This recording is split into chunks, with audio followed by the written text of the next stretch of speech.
Hi! Hello! నమస్తే. నేను మీ Priya. Welcome back to our channel. వీడియోని ఫస్ట్ టైమ్ చూస్తున్నట్టయితే లైక్ చేయండి, సబ్స్క్రైబ్ చేయండి, బెల్ సింబల్ కొట్టడం అసలు మర్చిపోవద్దు.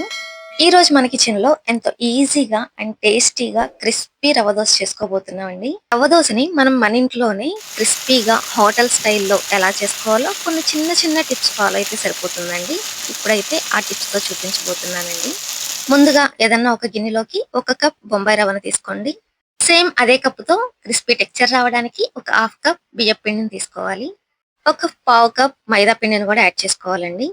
ఇప్పుడు దీనిలోనికి ఒక ముప్పావు కప్ పుల్లటి పెరుగుని తీసుకోవాలండి. ఇప్పుడు దీనిలో ఒక 2 పచ్చిమిర్చి చిన్న ముక్కలుగా కోసి యాడ్ చేసుకోవాలి. ఒక చిన్న ఉల్లిపాయని చిన్న ముక్కలుగా కోసి యాడ్ చేసుకోవాలండి. దీనిలో కొంచెం క్యారెట్ తురుము కూడా యాడ్ చేసుకోవాలి. అలాగే కొంచెం కొత్తిమీర, అలాగే ఒక స్పూన్ అల్లం తురుము కూడా వేసుకొని మొత్తం కలిసేలా ఒకసారి కలుపుకోవాలండి.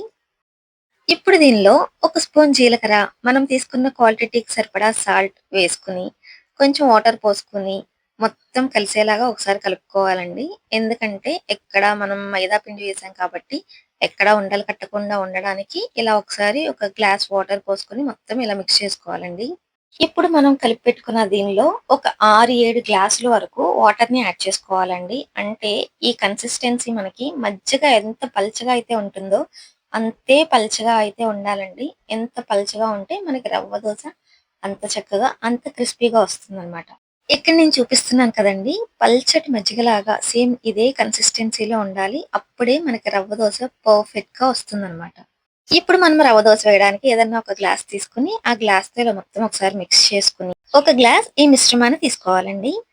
ఇప్పుడు స్టవ్ వెలిగించి ఫ్లేమ్‌ని హైలో పెట్టుకొని మాత్రమే మనం రవ్వ దోస వేసుకోవాలండి.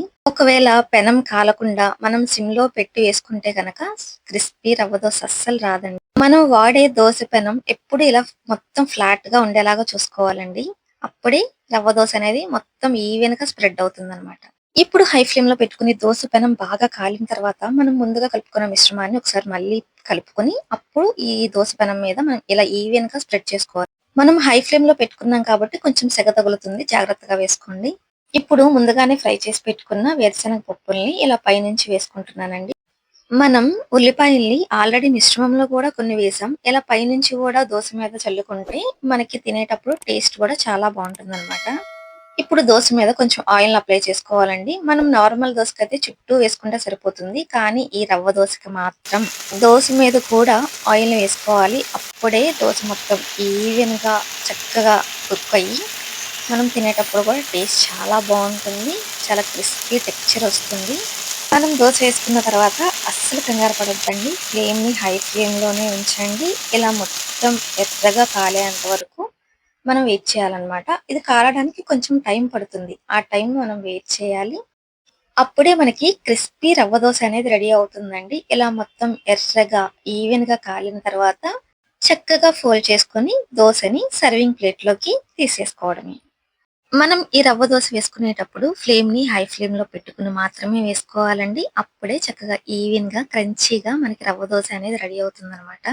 ఒకవేళ దోస ఒక దగ్గర కాలి, ఇంకో దగ్గర సరిగ్గా కాలట్లేదు అంటే గనక, మనకి ఫ్లేమ్ ఎక్కువ ఎక్కడ తగులుతుందో అక్కడికి దోస పెనాన్ని కొంచెం అటు ఇటు మూవ్ చేసుకొని చక్కగా కాల్చుకోవడమే.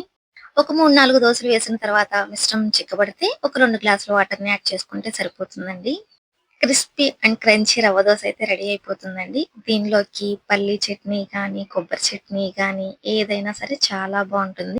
అదే చిన్న పిల్లలైతే సాస్‌తో తిన్నా చాలా బావుంటుంది. మరి ఇంకెందుకు ఆలస్యం? హోటల్ స్టైల్‌లో క్రిస్పీ అండ్ క్రంచీ రవ్వ దోసని మనం మన ఇంట్లోనే ప్రిపేర్ చేసుకుందాం. వీడియో నచ్చితే మీ ఫ్రెండ్స్ అండ్ రిలేటివ్స్‌కి షేర్ చేయండి. ఇలాంటి మరెన్నో crispy, tasty and crunchy recipes కోసం మన ఛానల్‌ని లైక్ చేసి సబ్స్క్రైబ్ చేసుకోండి. Thank you for watching. మళ్ళీ నెక్స్ట్ వీడియోలో కలుద్దాం.